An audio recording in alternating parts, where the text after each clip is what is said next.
ରୋହିତ ଶର୍ମା, ଯଶପ୍ରୀତ ବୁମରା ଏବଂ ସ୍କାଇ ଛାଡ଼ିବେ କି ମୁମ୍ବାଇ?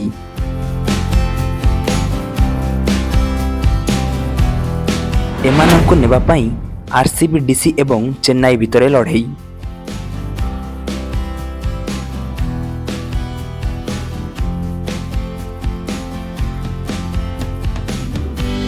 ଆଉ ମାତ୍ର କିଛି ଦିନ ପରେ ବାଦ 22 ମାର୍ଚ୍ଚରେ IPL 2024 ଆରମ୍ଭ ହେବାକୁ ଯାଉଛି। କିନ୍ତୁ ତାର ଠିକ୍ ମାସକ ପୂର୍ବରୁ ଯେକୌଣସି ଖେଳାଳି ନିଜ ଦଳ ଛାଡ଼ି ଅନ୍ୟ ଦଳରେ ସାମିଲ ହୋଇପାରିବେ। ତାମାନେ ଏବେ ବି ଯଶପ୍ରୀତ ବୁମରା, ରୋହିତ ଶର୍ମା ଓ ସୂର୍ଯ୍ୟକୁମାର ଯାଦବ ମୁମ୍ବାଇ ଛାଡ଼ିପାରନ୍ତି।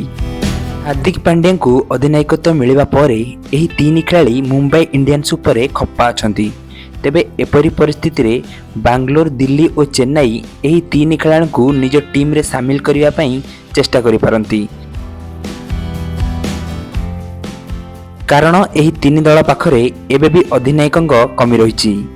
ତେବେ ଏହି ଦୌଡ଼ରେ ପ୍ରଥମେ ରହିଛି ଚେନ୍ନାଇ ସୁପର କିଙ୍ଗ। MS ଧୋନିଙ୍କ ଏହି ସିଜିନ୍ ଶେଷ ସିଜିନ୍ ହୋଇପାରେ ବୋଲି ଆଶା କରାଯାଉଛି।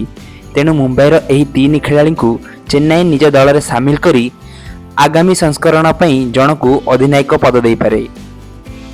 ସେହିପରି ରିଷଭ ପନ୍ଥ ଦିଲ୍ଲୀର ଅଧିନାୟକ ହେବେ କି ନାହିଁ ତାହା ମଧ୍ୟ ସ୍ପଷ୍ଟ ହୋଇନାହିଁ। ଏପରି ପରିସ୍ଥିତିରେ ଡିସି ଏହି ଖେଳାଳିଙ୍କ ପିଛା କରିପାରେ। ଅନ୍ୟପଟେ ଜମା ଟ୍ରଫି ହାତେଇ ନଥିବା ବାଙ୍ଗାଲୋର ବିରାଟ କୋହଲି କ୍ୟାପ୍ଟେନ୍ ଛାଡ଼ିବା ପରେ ଦଳ ଏକ ଭଲ କ୍ୟାପ୍ଟେନ୍ର ଖୋଜରେ ରହିଛି। ଏବେ ଦେଖିବାର କଥା ରହିଲା କି ମୁମ୍ବାଇର ଏହି ତିନି ଖେଳାଳି କ'ଣ ନିଜ ଦଳ ଛାଡ଼ି ଅନ୍ୟ ଦଳରେ ସାମିଲ ହେବେ କି ନାହିଁ।